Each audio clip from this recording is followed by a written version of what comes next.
Assalamualaikum warahmatullahi wabarakatuh. Kenalkan nama saya Maya Rahmawati dengan NPM 24041010168 dari kelas Birokrasi dan Governansi Publik E041. Pada kesempatan kali ini, saya akan memaparkan hasil tugas evaluasi akhir semester dengan judul Analisis Collaborative Governance dengan studi kasus revitalisasi ruang publik Taman Bungkul melalui kolaborasi pemerintah, warga, komunitas kreatif, dan juga sektor swasta.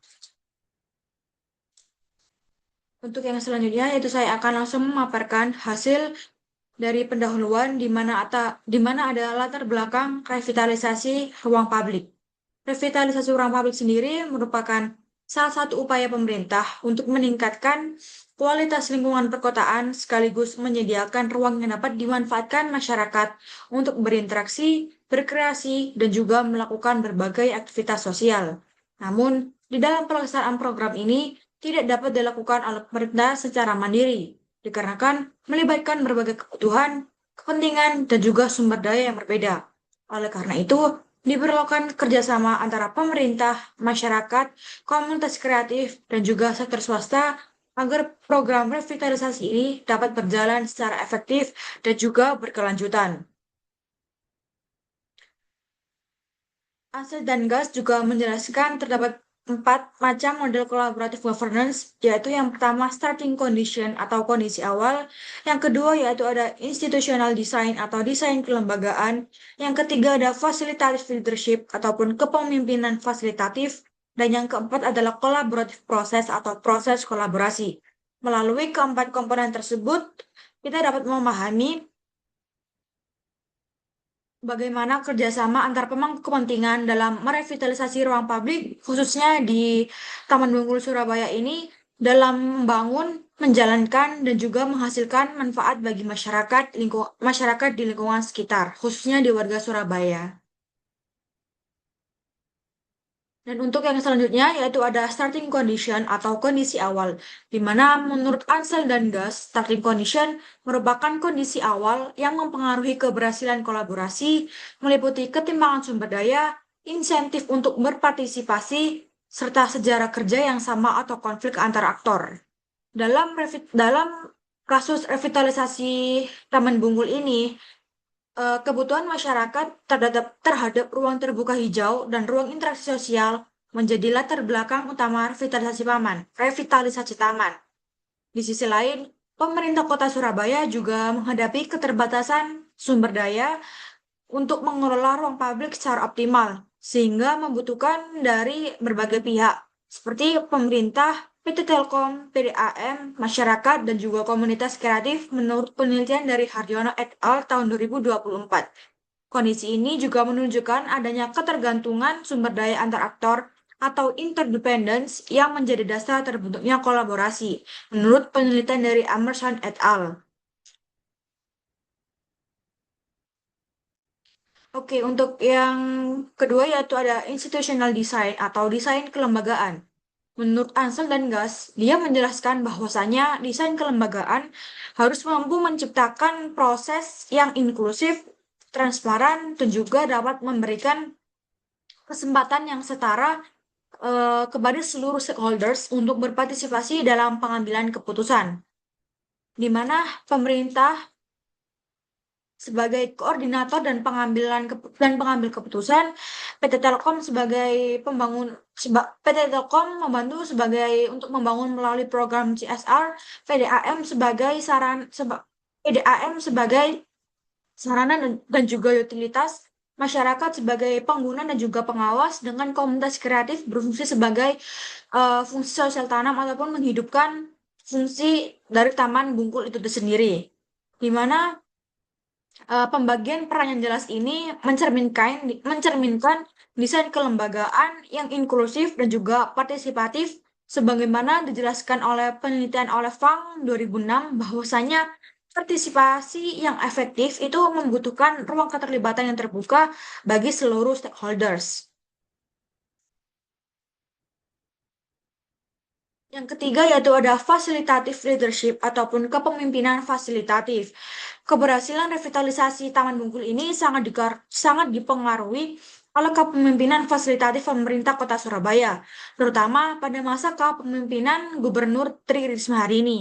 Menurut Ansel dan Gas, pemimpin dalam collaborative governance berfungsi sebagai fasilitator yang dapat membangun komunikasi, dapat menyelesaikan konflik, dan juga menjaga komitmen para pihak ataupun para stakeholders. Dalam konteks Taman Bungkul ini, pemerintah berhasil menghubungkan berbagai stakeholders yang memiliki kepentingan dan juga sumber daya yang berbeda untuk menuju tujuan yang sama, di mana pemerintah ini tidak hanya menjadi regulator ataupun pengambilan keputusan, tetapi juga mediator yang menjembatani berbagai kepentingan agar tidak terjadi dominasi satu pihak dalam pengelolaan taman ini. Kepemimpinan yang kuat juga memungkinkan seluruh stakeholder ini berpartisipasi tanpa sesuai dengan kapasitasnya masing-masing, tanpa menghilangkan orientasi utama, yaitu kepentingan publik yang berkelanjutan bagi lingkungan.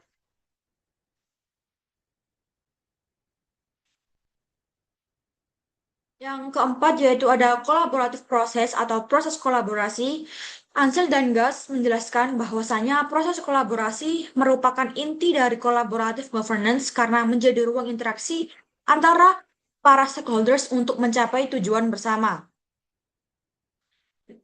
Untuk tahap awal dari kolaborasi ini dilakukan melalui komunikasi dan juga koordinasi antara pemerintah dengan berbagai stakeholders. Dalam revitalisasi Taman Bungkul ini, pemerintah melakukan koordinasi dengan pihak non-pemerintah terkait dengan dukungan pembangunan fasilitas, berkomunikasi dengan masyarakat mengenai kebutuhan ruang publik, serta membuka ruang bagi komunitas untuk memanfaatkan taman itu sebagai pusat aktivitas sosial.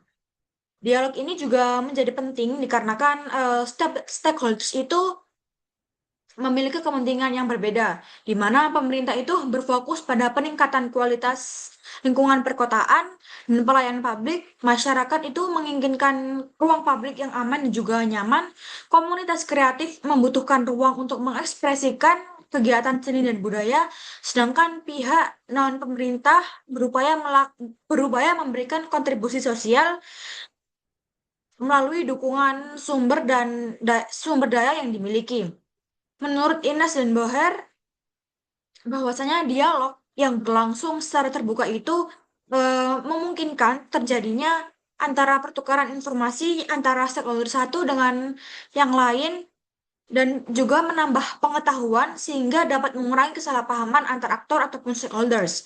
Di dalam konteks Taman Bungkul ini, proses komunikasi tersebut menjadi dasar bagi terciptanya kesepakatan mengenai desain taman, fasilitas yang dibutuhkan, serta bentuk keterlibatan masing-masing stakeholders dalam proses revitalisasi. Untuk yang kedua, yaitu ada trust building atau membangun kepercayaan. Setelah dialog berlangsung, tahapan berikutnya adalah membangun kepercayaan antar aktor. Menurut Ansel dan Gas 2008, kepercayaan itu merupakan elemen yang penting di dalam kolaborasi dikarenakan setiap pihak itu harus yakin bahwasanya aktor lain juga akan menjalankan perannya secara bertanggung jawab sesuai dengan komposisinya masing-masing. Tanpa adanya kepercayaan, kolaborasi juga akan sulit berkembang dikarenakan setiap pihak juga cenderung mempertahankan kepentingannya sendiri. Kepercayaan dalam revitalisasi taman ini juga dibangun melalui konsistensi tindakan dan juga keterbukaan informasi, di mana pemerintah itu menunjukkan komitmennya melalui memastikan taman tetap menjadi ruang publik yang dapat diakses oleh seluruh lapisan masyarakat. Terus untuk yang PT Telkom itu bisa menunjukkan dukungan nyata melalui pembangunan dan juga revitalisasi taman. Terus untuk yang masyarakat juga turut menjaga fasilitas yang tersedia, sedangkan untuk yang komunitas kreatif itu menghidupkan taman kembali melalui berbagai kegiatan seperti sosial dan juga budaya. Di mana menurut penelitian dari Putnam 1993 menjelaskan bahwasanya kepercayaan merupakan modal sosial yang penting untuk menciptakan kerjasama yang berkelanjutan. Selain itu, Kepercayaan juga tumbuh dikarenakan adanya kesesuaian antara rencana dan implementasi program tersebut. Ketika stakeholders melihat bahwasanya kontribusi yang diberikan menghasilkan perubahan nyata, seperti meningkatnya kualitas fasilitas taman dan bertambahnya aktivitas masyarakat, maka kepercayaan terhadap proses kolaborasi akan semakin kuat. Dengan demikian, trust building menjadi fondasi yang memperkuat hubungan kerja sama antar aktor dalam jangka panjang.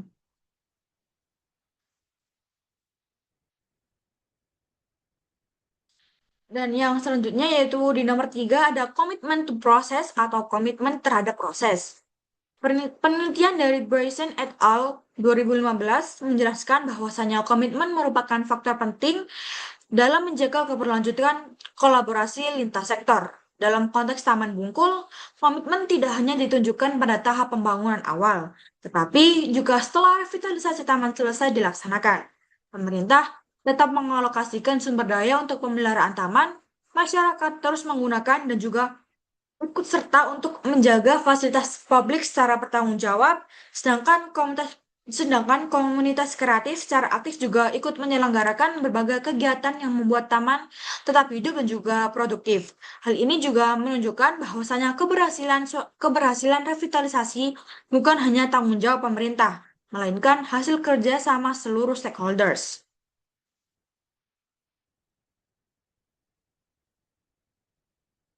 Untuk yang selanjutnya yaitu ada shared understanding atau pemahaman bersama, di mana Ansel dan Gus 2008 menjelaskan bahwasanya shared understanding merupakan kondisi seluruh pihak memiliki persepsi yang sama mengenai masalah, tujuan, dan juga arah kolaborasi. Seluruh stakeholders memiliki pemahaman yang sama bahwasanya Taman Bungkul ini harus menjadi ruang publik yang nyaman, hijau, inklusif, dan juga bermanfaat bagi berbagai lapisan masyarakat. Pemerintah juga menginginkan peningkatan kualitas lingkungan kota. PT Telkom mendukung pembangunan melalui tanggung jawab sosial perusahaan, masyarakat membutuhkan ruang interaksi sosial, dan juga komunitas kreatif memerlukan ruang untuk berekspresi. Kesamaan tujuan tersebut memperkuat sinergi dan mengurangi potensi konflik antar aktor, di mana pemahaman bersama ini menjadi penting dikarenakan setiap stakeholders itu dapat dikarenakan setiap stakeholders pada awalnya memiliki kepentingan yang berbeda. Namun, melalui proses komunikasi, kepercayaan, dan komitmen yang telah dibangun sebelumnya, seluruh pihak dapat menyepakati bahwasanya tujuan utama dari revitalisasi adalah menciptakan ruang publik yang memberikan manfaat sosial, lingkungan, ekonomi bagi masyarakat. Dengan adanya kesepahaman tersebut, kolaborasi kan dapat berjalan secara efektif dan juga terarah. Dan yang terakhir yaitu ada intermediate outcomes atau hasil antara, di mana Ansel dan Gas menjelaskan bahwasannya hasil ini sebagai small wins, yaitu keberhasilan awal yang mampu memperkuat kepercayaan dan juga komitmen antara stakeholders terhadap kolaborasi yang sedang berlangsung. Kolaborasi ini menghasilkan berbagai keberhasilan awal yang memperkuat keberlanjutan kerjasama. Revitalisasi Taman Bungkul ini dapat meningkatkan kualitas fasilitas publik, memperluas ruang aktivitas masyarakat, serta mendukung kegiatan komunitas dan juga meningkatkan fungsi dari ekologis taman tersebut. Keberhasilan tersebut juga menjadi bukti bahwasanya kolaborasi bisa memberikan manfaat nyata bagi seluruh stakeholders. Bahkan Taman Bungkul sendiri ini berhasil memperoleh penghargaan The ASEAN Townscape Award tahun 2013 yang menunjukkan bahwasanya keberhasilan pengelolaan ruang publik secara kolaboratif menurut penelitian dari Irma Della tahun 2018. Keberhasilan ini juga tidak hanya memberikan manfaat fisik berupa taman yang lebih baik, tapi juga dapat memperkuat keyakinan para stakeholders bahwasanya kolaborasi ini merupakan pendekatan yang efektif dalam menyelesaikan permasalahan publik. Sejalan dengan teori small wins yang dikemukakan oleh Wake tahun 1984, pencapaian-pencapaian awal tersebut juga menjadi modal yang penting untuk menjaga keberlanjutan kolaborasi dan juga dapat mendorong munculnya program-program pengembangan ruang publik lainnya di Kota Surabaya. Dan untuk kesimpulan dan saran yang dapat saya berikan untuk penelitian selanjutnya, di mana revitalisasi Taman Bungkul menunjukkan keberhasilan penerapan collaborative governance melalui kolaborasi antar pemerintah, PT Telkom, PDAM, masyarakat, dan komunitas kreatif. Keberhasilan tersebut juga didukung oleh kondisi awal yang mendorong kerjasama, pembagian peran yang jelas, kepemimpinan fasilitatif, serta proses kolaborasi yang berjalan melalui dialog, kepercayaan, komitmen, dan pemahaman bersama. Kolaborasi ini juga berhasil meningkatkan kualitas ruang publik dan menjadikan Taman Bungkul sebagai salah satu taman kota terbaik yang meraih The ASEAN Townscape Award 2013.